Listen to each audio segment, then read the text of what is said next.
Hello viewers, আমি রাহুল এবং আপনি দেখছেন চ্যানেল রেসেল বাংলা। তো ডাব্লিউডাব্লিউতে আমরা অনেক ধরনের ঘটনায় দেখতে পাই যেগুলো আসলে বিশ্বাস করা অনেক কঠিন, যেমন ব্রন স্ট্রোম্যানের ট্রাক উল্টে ফেলার ঘটনা আপনাদের নিশ্চয়ই মনে আছে। তো আজকের ভিডিওতে আমরা সেই সম্পর্কে কথা বলবো, আসলে এটি কি আসল ছিল নাকি পুরোই নকল। তো চলুন ভিডিওটি শুরু করা যাক। তবে তার আগে আপনি যদি রেসেল বাংলা চ্যানেলটিকে সাবস্ক্রাইব না করে থাকেন তাহলে এখনই সাবস্ক্রাইব করুন, আর সম্ভব হলে একটি লাইক এবং কমেন্টও করবেন। ব্রন স্ট্রোম্যানের সাথে যখন রোমান রেন্সের স্টোরি লাইন চলছিল তখন কিন্তু ব্রন স্ট্রোম্যানকে একদম ভালোভাবে পুশ দিচ্ছিল ডাব্লিউডাব্লিউ কোম্পানি। আসলে ব্রন স্ট্রোম্যান যে একজন মনস্টার সেটা প্রমাণ করতে যে ডাব্লিউডাব্লিউ সকল অসম্ভবকেই সম্ভব করে দেখিয়েছে র ব্র্যান্ডে। 2020 সালে এসেও যদি আপনি ডাব্লিউডাব্লিউ কোম্পানি সম্পর্কে বাস্তবটা না জেনে থাকেন তাহলে এটা অনেক দুঃখের বিষয়। তো এই সম্পর্কে কিছু বলছি না, কারণ অনেকেই ডাব্লিউডাব্লিউর ফ্যান রয়েছেন যারা এগুলো শুনতে পছন্দ করেন না। তবে এখন আমরা ডাব্লিউডাব্লিউ দুনিয়ার বাইরে বেরিয়ে বাস্তব সম্পর্কে জানব। তো একটা ট্রাকের ওজন কত হতে পারে? আচ্ছা, আমরা এখানে কমসে কম ধরে নিলাম 500 কেজি। তো একজন মানুষের পক্ষে 500 কেজি ওজন তোলা কি এতই সহজ? এই ট্রাকের ওজন কিন্তু 500 কেজির থেকে অনেক বেশি হবে, এমনকি 7000 কেজি পর্যন্ত হতে পারে। তবে আমি সর্বনিম্ন 500 কেজি ধরলাম। তো ব্রন স্ট্রোম্যানকে যতই মনস্টারের মতো দেখতে হোক না কেন, যতই তার ভালো মাসল হোক, যতই সে শক্তিশালী হোক, তার পক্ষে কি এত ওজন তোলা বাস্তবেই সম্ভব? এটা একবার আপনি ভেবে দেখুন।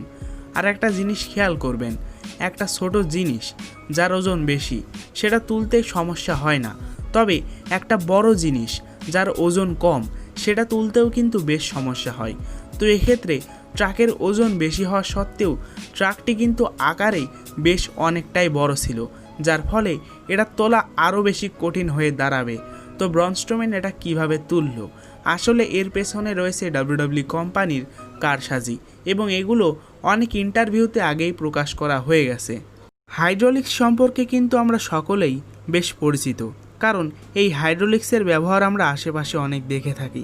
যেমন সব থেকে আমরা বেশি দেখি ট্রাক দিয়ে মাটি ফেলার সময়, কারণ সেখানে কোনো মানুষের সাহায্য ছাড়াই ট্রাক দিয়ে মাটি ফেলা যায় হাইড্রোলিক্স ব্যবহার করে অনেক সহজেই। তো এইভাবেই আপনি বুঝতে পারছেন হাইড্রোলিক্সের কতটা ক্ষমতা রয়েছে। তো ব্রন স্ট্রোম্যান যখন ট্রাকটি উল্টে ফেলছিল তখন পেছনের অংশ কখনোই দেখানো হয়নি, ক্যামেরা শুধু সাইডে এবং সামনে ছিল, কিন্তু পেছনে যে কি হচ্ছে এটা কিন্তু কখনোই ডাব্লিউডাব্লিউ আমাদেরকে দেখায়নি। তো আসলে পেছনে ছিল হাইড্রোলিক সিস্টেম, যার কারণে ব্রন স্ট্রোম্যান এত সহজে ট্রাকটি উল্টে ফেলল। তো আসলে এত সহজে কোনো মানুষের পক্ষে ট্রাক উল্টে ফেলা সম্ভব নয় বাস্তব জীবনে। এই কারণে কোনো না কোনো জিনিস অবশ্যই ব্যবহার করতে হবে, আর ডাব্লিউডাব্লিউ কোম্পানি সেখানে ব্যবহার করেছে হাইড্রোলিক সিস্টেম। তো আসলে এটা অনেক সহজ ব্যাপার, পেছনে সেট করা ছিল হাইড্রোলিক্স, আর ব্রন স্ট্রোম্যান শুধু নিজের শক্তি প্রয়োগ করার অভিনয় করছিলেন। ব্রন স্ট্রোম্যানের পক্ষে যদিও বা ট্রাক উল্টে ফেলা কখনোই সম্ভব নয়, তবে এই হাইড্রোলিক্সের পক্ষে কিন্তু অবশ্যই সম্ভব। তো খুব সহজেই এই ট্রাকটি উল্টে ফেলা হয়েছিল হাইড্রোলিক্সের মাধ্যমে, আর ব্রন স্ট্রোম্যানকে শুধুমাত্র আমরা পাপেট হিসেবে দেখতে পেয়েছি, এবং তিনি করছিলেন একদম সাফ অভিনয়। তো ভিউয়ার্স, আশা করছি আপনি বুঝতে পেরেছেন কিভাবে ডাব্লিউডাব্লিউ এমন স্টান্ট করে থাকে। আর আপনি যদি এখনও মনে করে থাকেন ব্রন স্ট্রোম্যান সত্যি সত্যি ট্রাক উল্টে ফেলেছিল, তাহলে ভাই আপনার পৃথিবীতে থাকার কোনো অধিকার নেই। আপনি মঙ্গল গ্রহে যাবার যোগ্য, এবং আপনি মঙ্গল গ্রহে বসবাস করা শুরু করতে পারেন, এবং সেখান থেকেই আপনি ডাব্লিউডাব্লিউ কোম্পানির সত্যতা জানতে পারবেন। তো এই ছিল আমাদের আজকের ভিডিও। আশা করছি এখানে ডাব্লিউডাব্লিউ সম্পর্কে অজানা তথ্য আপনারা জানতে পেয়েছেন। তো ভিডিও ভালো লাগলে অবশ্যই লাইক, কমেন্ট এবং শেয়ার করবেন। আর এমনই ডাব্লিউডাব্লিউ সম্পর্কে ভিডিও পেতে হলে রেসেল বাংলা চ্যানেলটিকে এখনই সাবস্ক্রাইব করুন। ধন্যবাদ সবাইকে।